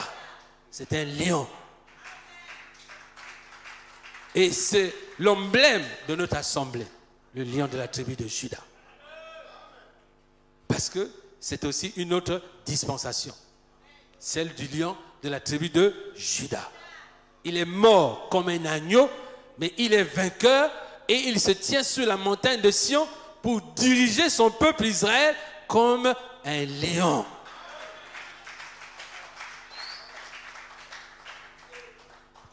Là où il n'y a plus de place pour les fauteurs de troubles. Et lorsque le sacerdoce sera purifié, c'est alors que la prophétie selon laquelle il dit « Vous ne me verrez plus jusqu'à ce que vous disiez « Béni soit celui qui vient au nom du Seigneur ». Ça veut dire quoi? Cela veut dire quoi exactement? Celui-là, c'est qui? C'est le pasteur qui enfin est en bénédiction au peuple et non plus un usurpateur du peuple. C'est cette donne-là qui change. Quand le berger devient un sujet de bénédiction pour élever le peuple et non pour se servir du peuple pour son élévation à lui. Il écrase le peuple pour qu'il s'élève.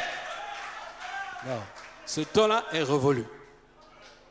Le leader à la tête du peuple doit être un tremplin pour l'élévation du peuple. Et cette dispensation se passera dans l'ère du midi. Ces choses arriveront parce que quand le souverain, il était souverain, ou le sacrificateur Josué a été purifié. Lisez les Écritures, repartez dans Zacharie chapitre 3. Vous voyez que après que Zacharie ait été purifié, la Bible dit que Dieu a ôté la malédiction qui planait sur le pays. C'est là où nous attirons la responsabilité des serviteurs de dire la bénédiction au temps du midi passe par les hommes de Dieu. C'est eux qui seront la bénédiction pour le peuple.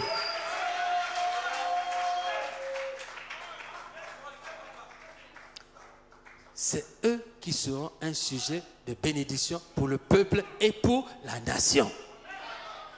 Comme Daniel, comme Joseph, sont devenus des hommes incontournables pour les gouvernants de leur temps. Ce n'est pas eux qui vont se plier à genoux devant les politiques. C'est les politiques qui doivent venir leur demander le conseil.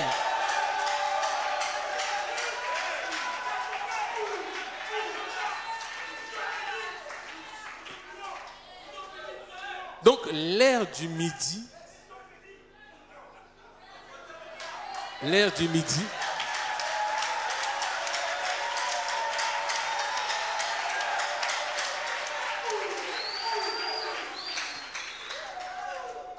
l'heure du midi va faire que les porteurs de la bénédiction sont les hommes de Dieu.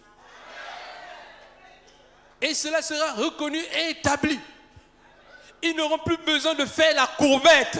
Ils sauront qu'ils sont porteurs de la grâce.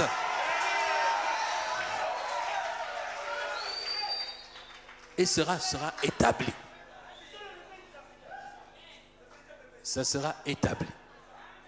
Vous savez, l'autorité que Dieu avait donnée aux apôtres était une autorité extraordinaire. Il a dit, ceux à qui vous retiendrez le péché, ils leur seront retenus. Ceux à qui vous les pardonnerez, ils seront pardonnés. C'est un droit de vie ou de mort. Nous ne pouvons plus diminuer la qualité de sacrificateur. On ne peut pas. Un sacrificateur du Dieu très haut ne peut pas s'abaisser devant quelqu'un qui n'a pas l'autorité sur les âmes.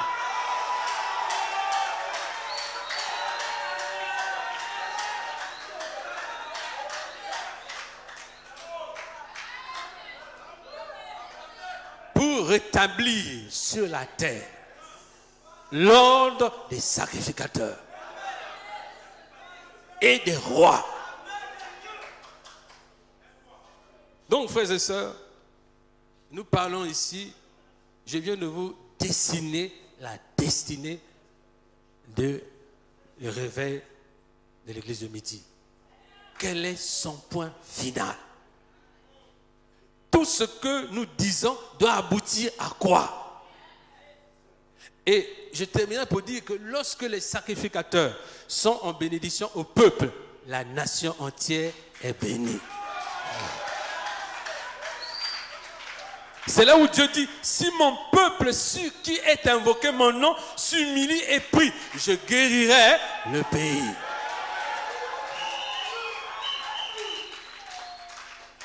Donc, ce sont des versets que nous avons prononcés quelquefois à tort et à travers, sans les mettre dans un contexte précis. Mais tout ceci obéit à une démarche. Chers serviteurs de Dieu, chers collègues, pasteurs, nous sommes utilisés par le Seigneur pour introduire dans cette dispensation du jugement des nations et le relèvement d'Israël des éléments nouveaux de la saine doctrine. Qui ne sont pas nouveaux, qui sont dans l'appareil, mais qui sont révélés. Car si les gens nous traitent de charlatans, vous voyez, nous ne sortons pas de la parole de Dieu. Mais nous corrigeons l'interprétation. Nous redressons ce qui a été mal compris au sujet d'Israël. La Bible est claire. Il dit, il faut que tout Israël soit sauvé. Ensuite viendra l'enlèvement. Donc, c'est un temps où ceux qui sont élus par Dieu au milieu d'Israël doivent rentrer dans la plénitude du salut et ensuite l'arche se fermera. Le temps de gloire d'Israël ne fait que de commencer. L'olivier est en train de verdir. Amen. Et quand nous avons fourni toutes ces informations, il était important, en tant que berger, de se pencher sur la stature de l'homme africain que nous devons être. Voilà pourquoi nous avons complété un autre livre qui est le remède contre l'iniquité. Parce que c'est l'iniquité qui nous fait perdre. C'est l'iniquité qui est la cause de notre problème. Et même nos comportements injustes, parce que l'opposé d'iniquité, c'est justice, n'est-ce pas? Inique, c'est injustice. Donc, nos comportements injustes sont liés à l'iniquité. Le comportement irrationnel que nous observons par-ci et par-là, c'est l'injustice. Voilà pourquoi elle a dit, cherchez premièrement la justice. Parce que Israël était au cœur d'un problème d'injustice. Et la cause de l'injustice, c'est l'iniquité. C'est l'iniquité qui entraîne les gens à avoir des comportements déviants. Déviants par rapport à la justice de Dieu. Et comme je disais à quelqu'un, on ne règle pas le problème de l'iniquité par la prière ni le jeûne. On ne peut pas régler le problème de l'injustice par la prière et le jeûne. on règle le problème de l'injustice par la justice.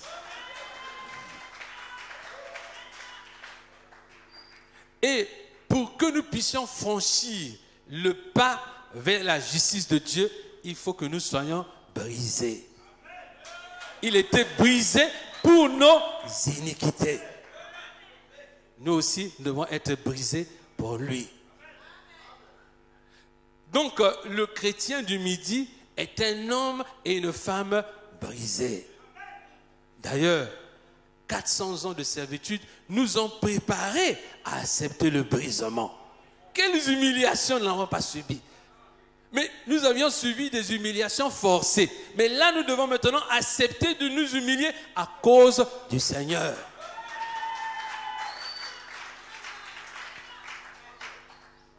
Amen. Mettre de côté nos égos, mettre de côté nos intérêts mesquins et chercher à tout prix à privilégier l'intérêt suprême du roi. Car nous sommes au service d'un roi. Nous sommes au pied d'un roi. Pas n'importe quel roi. Le roi qui détient le livre et la destinée de tout l'univers. Un roi puissant et glorieux. Nous devons avoir une attitude d'hommes et de femmes brisés pour nous approcher de lui. Donc la statue que nous voulons faire des hommes du Midi, c'est d'être des hommes et des femmes brisés.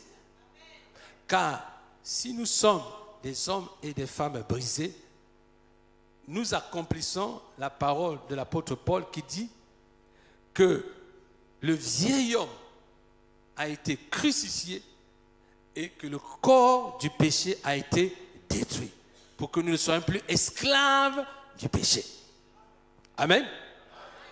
En lisant ce livre, vous allez comprendre que si nous croyons au message du Midi, si nous réalisons notre identité, nous devons comprendre comment nous sortir des liens de l'iniquité.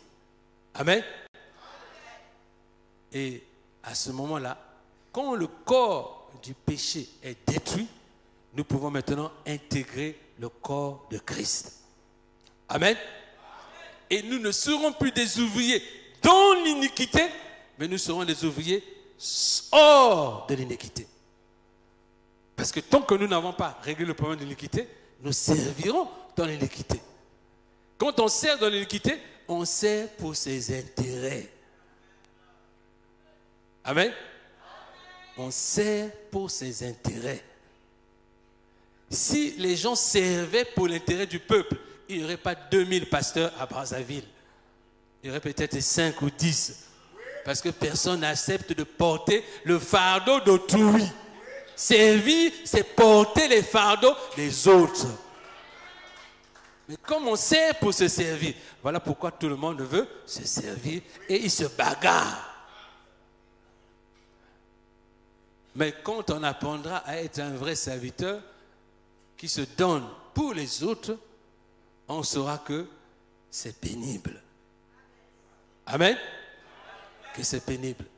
À ce moment-là, la fonction de pasteur ne sera plus attractive comme elle est, ou lucrative comme elle est aujourd'hui, mais elle sera un fardeau. Voilà pourquoi tous les prophètes qui ont précédé ont toujours refusé les appels.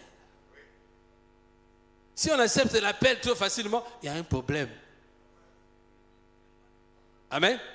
C'est qu'on cherche à se servir et non à servir. Donc le brisement, c'est ce qui nous apprend à devenir des serviteurs au pied du roi des rois. Le lion de la tribu de Juda. Car c'est avant tout ça que nous sommes, ces serviteurs. Car tout sujet d'Israël est au service du roi.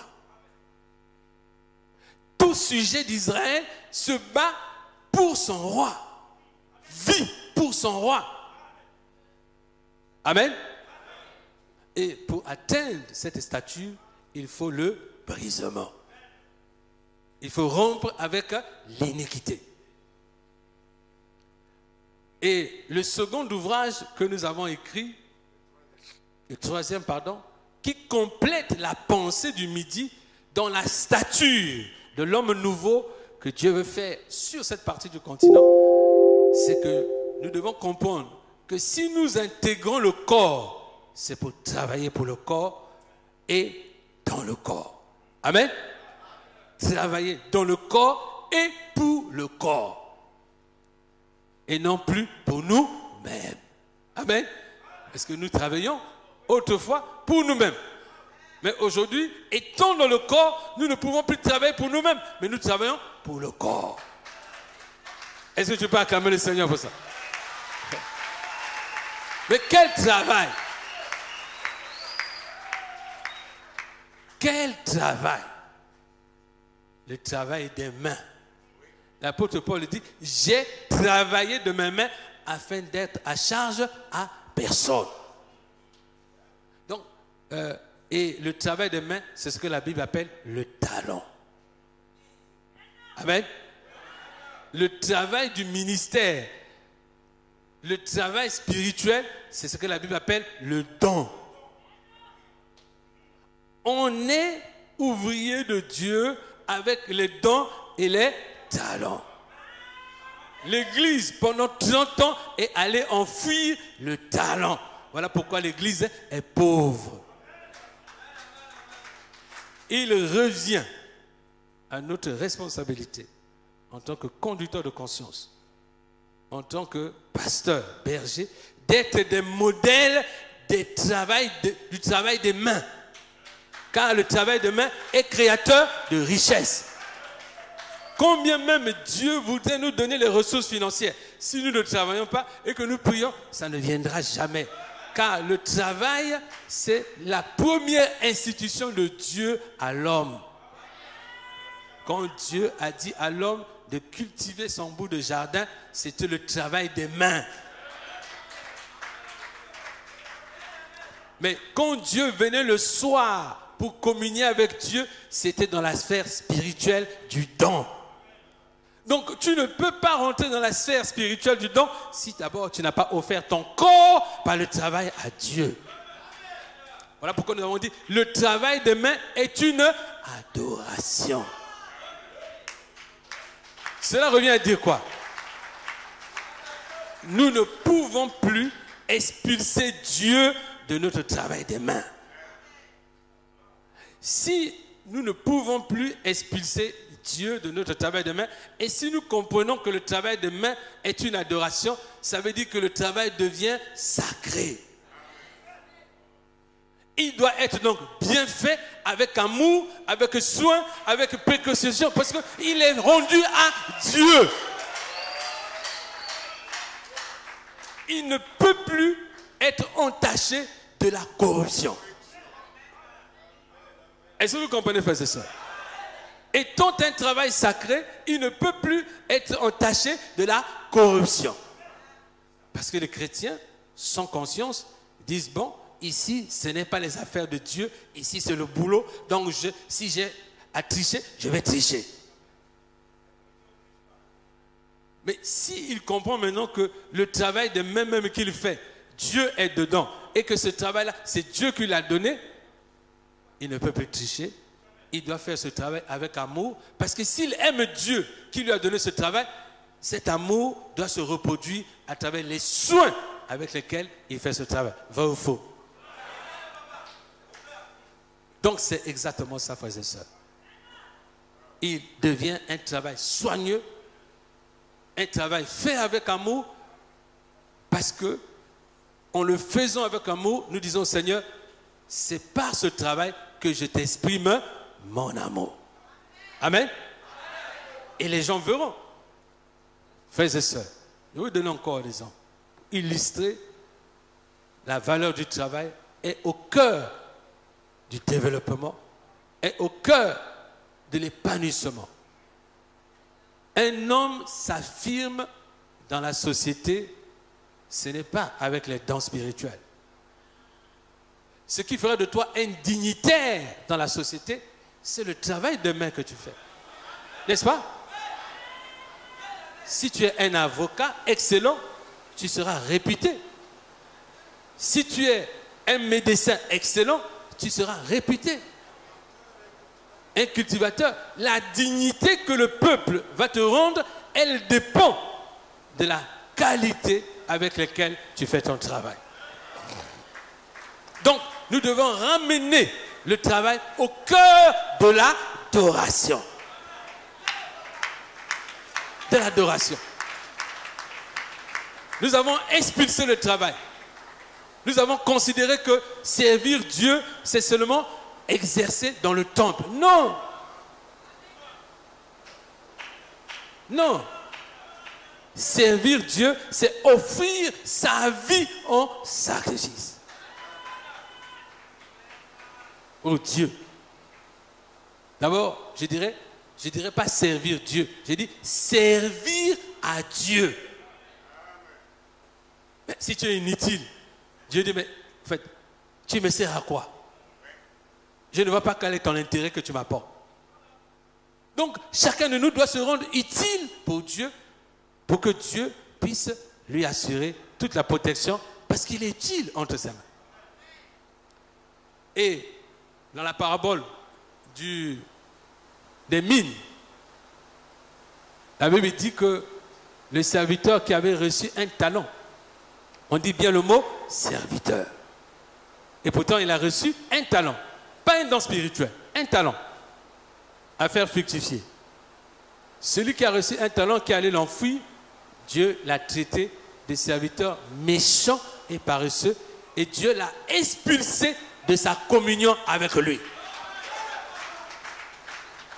Il a été expulsé de la communion avec Dieu. Dieu ne l'a pas invité dans son intimité. Il a été chassé, mis dehors, à cause du talent qu'il allait enfouir. Le travail des mains, c'est ça le talent.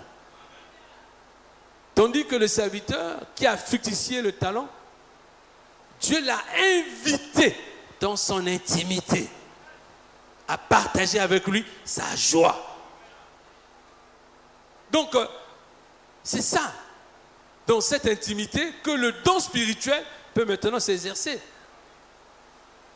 Et vous savez très bien que quand le Seigneur a appelé les apôtres, on dit que l'apôtre Pierre était en train de jeter le filet.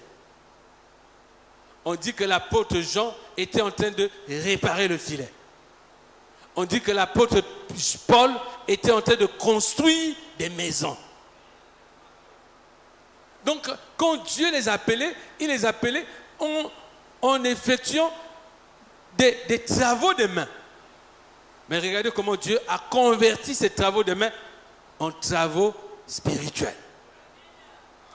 Pierre, qui jetait le filet pour pêcher les poissons, Dieu a dit, je ferai de toi un pêcheur d'hommes. Le ministère est sorti de là. Le ministère spirituel est sorti du talent. Amen. Paul, qui était un constructeur des maisons, Dieu a fait de lui l'architecte qui a bâti la structure de l'Église à travers ses épîtres pastorales et doctrinales. C'est lui qui a donné comme la forme que doit avoir un chrétien. Un solide architecte. Parce que Dieu a utilisé son expertise dans la construction des maisons pour construire l'Église. Amen. Et je dis même que le Seigneur, qui était lui-même un charpentier, donc qui connaissait les métiers du bois, a construit une arche pour sauver le monde. Comme Noé, qui était un charpentier, a construit une arche en bois pour sauver l'humanité en son temps, c'est-à-dire sa famille. Est-ce que vous comprenez, frères et sœurs? Donc, nous avons écouté le message du midi. C'est pour que, par cette foi-là, nous puissions bâtir une stature d'homme nouveau, qui est brisé et qui est travailleur pour Dieu. Amen. Amen. Et c'est à cela que nous tendons au travers de ce message. Donc, tout ce qui sera dit, tout ce qui est donné comme information pour édifier notre foi sur notre identité, nous permet de construire une stature d'homme équilibrée qui participe à la bénédiction de Dieu sur terre. Au finish, c'est ça le midi. C'est d'autres, des hommes et des femmes qui véhiculent la puissance de Dieu, qui véhiculent la grâce de Dieu, qui véhiculent la bénédiction de Dieu. Et voilà pourquoi cette qualité d'homme que Dieu appelle des adorateurs qui sont au-delà des fleuves d'Éthiopie, ces hommes-là, quand ils seront à cette image et à cette statue, la Bible dit que 10 hommes d'entre les nations vont saisir cette qualité d'homme-là par le pantalon et diront, nous te suivons parce que nous savons que Dieu est avec toi. Que Dieu te bénisse pour ton écoute.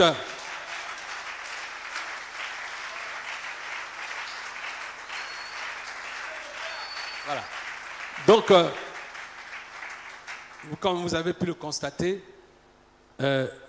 ces ouvrages sont là. Ils sont disponibles. Vous pouvez les acquérir. C'est tout simplement, ce n'est pas vendu. C'est pour permettre de multiplier. Le capital que vous donnez permet de donner à l'imprimerie et pour qu'on recycle au fur et à mesure, pour qu'on en ait toujours. Amen. Donc ce n'est pas une vente, c'est votre contribution volontaire. Est-ce que vous saisissez, frères et sœurs? Pour nous permettre de les rééditer davantage. N'est-ce pas? Donc, pour les serviteurs de Dieu participants, un package leur sera remis à des fins d'études. Amen. Mais le reste du public, vous devrez les acquérir. N'est-ce pas? Donc, ils seront triés sous le volet et un kit leur sera remis parce que vous avez besoin des supports pour vous inspirer de la manière que le Seigneur vous conduira pour enseigner sur le midi. Amen. Voilà. Nous allons nous arrêter là pour ce soir. Demain, nous poursuivrons cette célébration qui doit se faire dans la joie et dans la fête. Ici, nous sommes pour faire la fête. Parce que quelque chose de merveilleux nous arrive. Vous savez, des personnes ont vécu 2000 ans dans la peine et dans la souffrance, ont rêvé voir ce jour.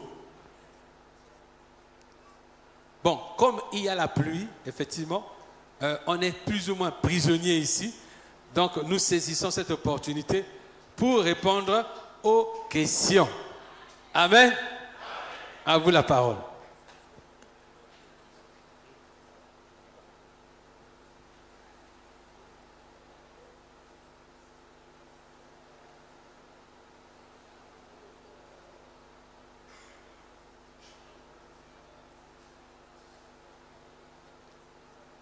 Bonsoir à tous.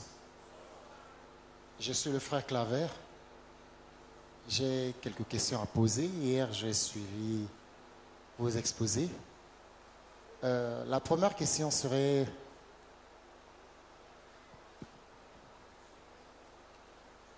hier, vous avez parlé d'Israël et aujourd'hui aussi, vous avez répété les mêmes mots. Nous sommes Israël. Et il s'avère que dans la Bible, il y a l'historique qui est là et il y a aussi la géographie par rapport à Israël. Lorsque nous lisons la Bible, nous voyons qu'il y a des prophéties qui sont liées par rapport à la géographie même d'Israël. Par exemple, je peux prendre Zacharie 14. La Bible nous dit que le Seigneur, l'Éternel, reviendra et il posera ses pieds sur la montagne des Oliviers. Et il s'avère que nous, ici, nous sommes au Congo, où se trouve finalement la montagne des Oliviers. Il y a aussi, en fait, nous avons le mont des crânes, Golgotha, où se trouve finalement Golgotha. Et nous avons plein de, voilà, d'explications, je ne sais pas trop. Mais seulement, ça c'était ma première question.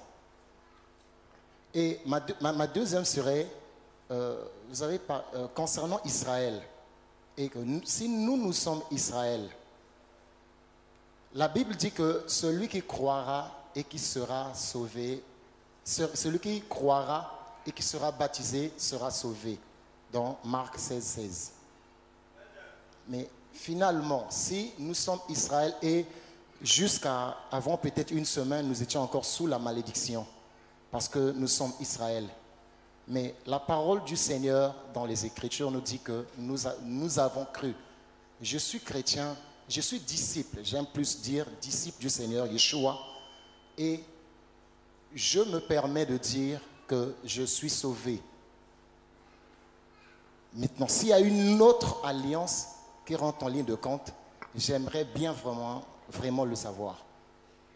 Voilà un peu mes deux questions. Je ne sais pas si je reviendrai pour une troisième.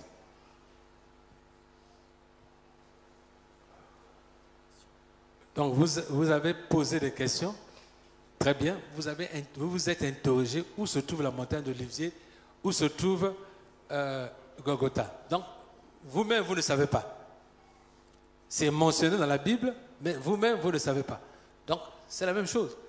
Donc, laissez à ceux qui ont fait des recherches sous cet effet de vous apporter des éléments de réponse. N'est-ce pas? Voilà.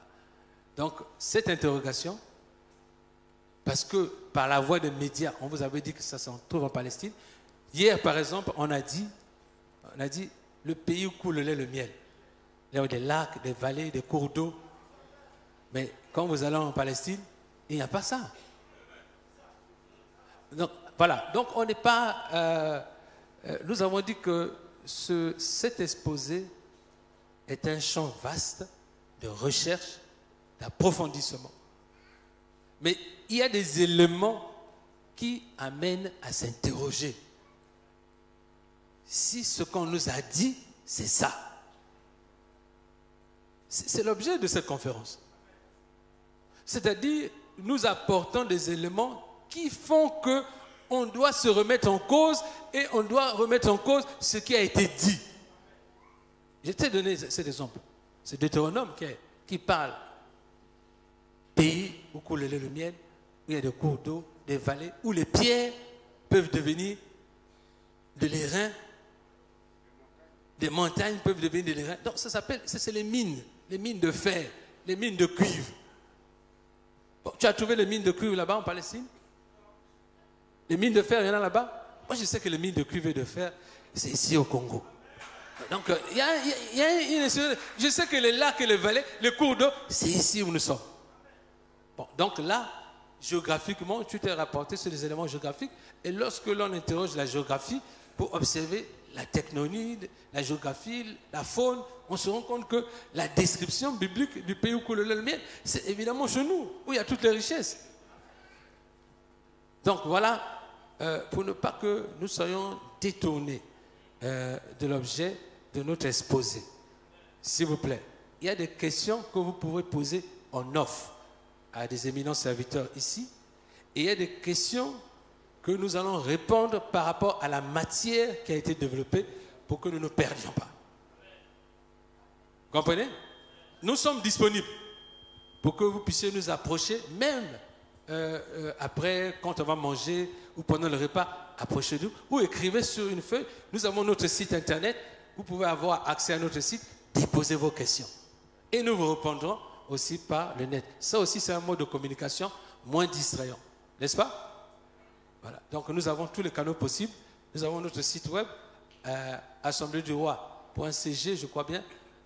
Vous avez une boîte à réponses. Vous pouvez déposer votre question par rapport au réveil du midi et nous vous répondrons. Ça, je le dis à l'ensemble du public.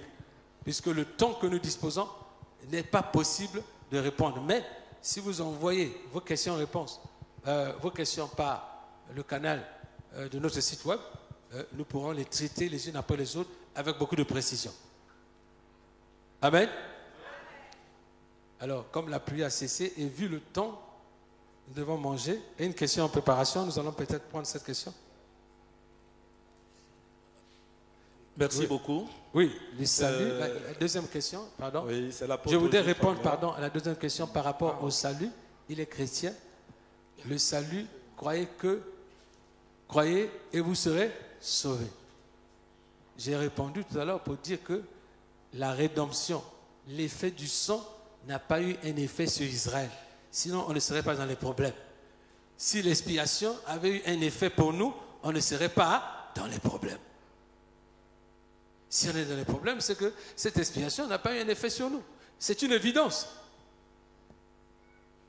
Sinon, nous jouirions de la bénédiction comme les autres nations où l'évangile est arrivé. Et je te prends un exemple. Un pays comme la Corée du Nord, dans les années 30, était au même niveau que la RDC.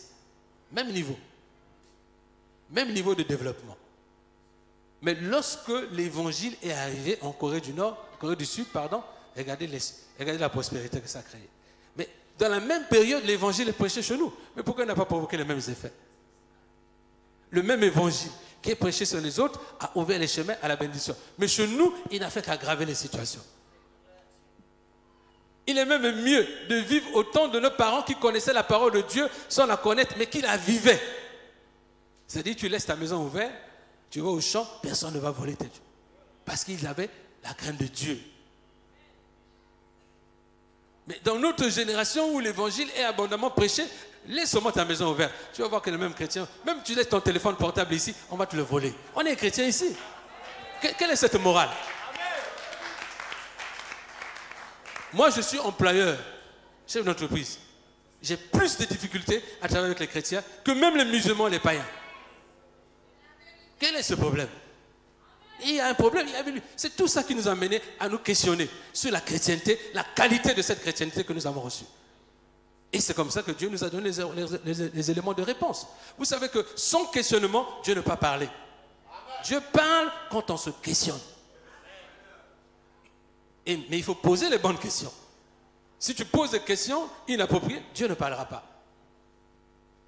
Donc nous nous sommes interrogés sur la problématique de l'Africain, de l'homme noir, au regard de l'évangile, au regard de la parole de Dieu. Et Dieu nous a répondu pour nous donner l'éclaircie, pour dire, en réalité, ce que vous recevez ne vous concerne pas. Voici ce qui vous concerne. Et c'est comme ça que Dieu nous a orientés vers cette direction. Prends le temps de digérer. Moi, ça fait 16 ans que j'étudie ce problème. Tu ne peux pas comprendre tout en un jour. Il te faudra aussi un temps de maturation. Et cela est valable pour chacun de nous ici. Nous ne pouvons pas vous convaincre en un jour, vous changer en un jour. Nous posons les éléments qui vont construire votre foi sur la base de ce que nous vous prêchons aujourd'hui. Et ça prendra le temps que ça prendra en fonction de la foi de tout un chacun. Amen. Voilà. On va répondre à la question de ce bien-aimé. Pardon? En ligne. Voilà. Que Dieu nous bénisse. Levons-nous. Amen. Et acclamons le Seigneur.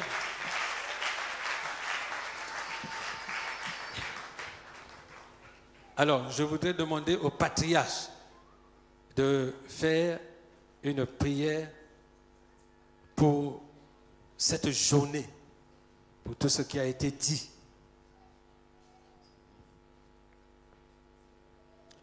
Notre Dieu et notre Père, nous te remercions, nous te bénissons. Seigneur, en écoutant tout ce qui s'est passé, tout ce qui s'est dit depuis hier et aujourd'hui, qui ne sont que des révélations, Seigneur notre Dieu, venues par toi, par le Saint-Esprit. Seigneur, nous réalisons que nous ne sommes pas encore, nous n'avons pas encore atteint l'apogée des connaissances. Parce que Seigneur Dieu Tout-Puissant, ton ruisseau a beaucoup d'eau. Ton puits est très profond. Et nous te bénissons, Seigneur notre Dieu, de ce que tu choisis toujours des hommes disponibles, des hommes qui sont constamment, Seigneur, dans l'intimité avec toi. pour leur communiquer, Seigneur, des mystères cachés de tout temps. Que maintenant, Seigneur, tu as commencé à révéler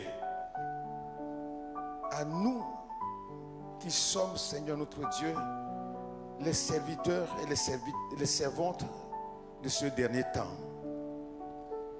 Merci Dieu Tout-Puissant. Il nous manque vraiment des mots ce soir pour t'exprimer notre joie et notre reconnaissance.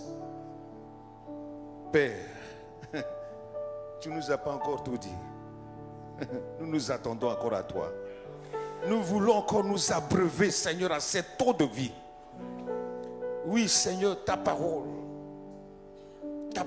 qui est comme le scalpel entre les mains de médecins qui blesse, mais toujours dans l'intention de faire du bien.